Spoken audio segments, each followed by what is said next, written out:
بسم الله الرحمن الرحيم. السلام عليكم ورحمة الله وبركاته. الحمد لله وكفى وسلام على عباده الذين اصطفى اما بعد. حاضرین و ناظرین، یہ درس نمبر 1959 ہے اور آج سورہ محمد کی 2 آیتوں کی تلاوت اور تشریح کی جائے گی، آیت نمبر 27 اور 28، 27 and 28۔ چلیے سب سے پہلے ہم ان 2 آیتوں کی تلاوت کرتے ہیں، لفظی ترجمے اور ترجمے کے بعد تشریح کرتے ہیں۔ اعوذ باللہ من الشیطان الرجیم، بسم اللہ الرحمن الرحیم۔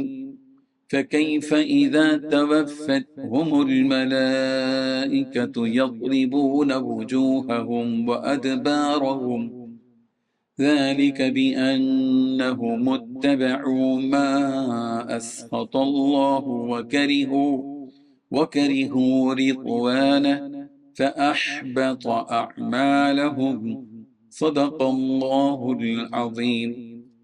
لفظی ترجمہ یوں ہے، فکیفہ پھر کیا حال ہوگا، اذا جب توفتہم ان کی روحیں قبض کریں گے، الملائکۃ فرشتے، یضربون جبکہ وہ مارتے ہوں گے، وجوہہم ان کے چہروں کو، وادبارہم اور ان کی پیٹھوں کو، ذالک بانہم یہ اس سبب سے کہ بے شک اتبعوا انہوں نے پیروی کی، ما اس چیز کی کہ اسخط اللہ اس نے ناراض کر دیا اللہ کو، وہ کری ہو اور انہوں نے ناپسند کی، رضوانہ اس کی رضامندی کو، فاحبط لہذا اس نے برباد کر دیے، اعمالہم ان کے اعمال۔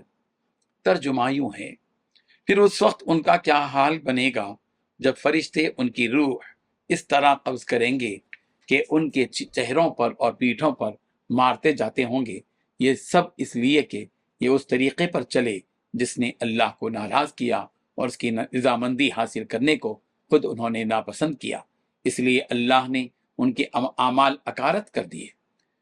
ان 2 آیتوں میں 5 باتیں بیان کی گئی ہیں۔ پہلی بات، اس وقت ان کا کیا حال ہوگا جس وقت فرشتے ان کی روح اس طرح قبض کریں گے۔ دوسری بات، ان کے چہروں پر اور ان کی پیٹھوں پر مارتے جاتے ہوں گے۔ تیسری بات، یہ سب اس لیے کہ یہ اس طریقے پر چلے جس نے اللہ کو ناراض کیا۔ چوتھی بات، اس کی رضامندی حاصل کرنے کو خود انہوں نے ناپسند کیا۔ پانچویں بات، اس لیے اللہ نے ان کے اعمال اکارت کر دیے۔ بزرگان محترم، ان آیتوں میں اللہ تعالیٰ کافروں اور منافقوں کی موت کے وقت پیش آنے والی حالت بیان کر رہے ہیں۔ جب فرشتے ان کی روح نکالیں گے تو بڑی شدت اور سختی کے ساتھ چہروں اور پیٹھوں پر زور زور سے مارتے ہوئے ان کی روح نکالیں گے۔ الغرض، کافر کی روح جب فرشتے نکالیں گے تو بڑی اذیت اور تکلیف دیتے ہوئے نکالیں گے۔ سورہ انفال کی آیت نمبر 50 میں کہا گیا، وَلَوْ تَرَى إِذْ يَتَوَفَّى الَّذِينَ كَفَرُوا الْمَلَائِكَةُ يَضْرِبُونَ وُجُوهَهُمْ وَأَدْبَارَهُمْ، اگر آپ دیکھیں جو کہ عجیب منظر تھا کہ جب فرشتے کافروں کی روحیں قبض کر رہے تھے، ان کے چہروں اور پیٹھوں پر مارتے جاتے تھے۔ سورہ انعام کی آیت نمبر 93 میں کہا گیا، وَلَوْ تَرَى إِذِ الظَّالِمُونَ فِي غَمَرَاتِ الْمَوْتِ وَالْمَلَائِكَةُ بَاسِطُو أَيْدِيهِمْ أَخْرِجُوا أَنفُسَكُمْ الْيَوْمَ تُجْزَوْنَ عَذَابَ الْهُونِ بِمَا كُنْتُمْ تَقُولُونَ عَلَى اللَّهِ غَيْرَ الْحَقِّ وَكُنْتُمْ عَنْ آيَاتِهِ تَسْتَكْبِرُونَ۔ اگر آپ وہ وقت دیکھو تو بڑا ہولناک منظر نظر آئے گا کہ جب ظالم لوگ موت کی سختیوں میں گرفتار ہوں گے اور فرشتے اپنے ہاتھ پھیلائے کہہ رہے ہوں گے کہ اپنی جانیں نکالو، آج تمہیں ذلت کا عذاب دیا جائے گا، اس لیے کہ تم اللہ پر جھوٹی باتیں لگاتے تھے اور تم اللہ کی نشانیوں کے خلاف تکبر کا رویہ اختیار کرتے تھے۔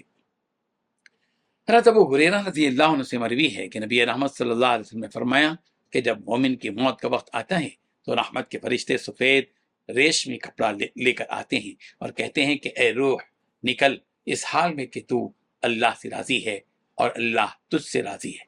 اب چل، اللہ کی روح اپنے رب کی طرف جو کہ تجھ سے ناراض نہیں ہے، تو وہ پاکیزہ خوشبودار مشک کی طرح نکل پڑتی ہے، یہاں تک تو وہ روح پاکیزہ خوشبودار مشک کی طرح نکل پڑتی ہے، یہاں تک کہ فرشتے اسے ہاتھوں ہاتھ لے لیتے ہیں۔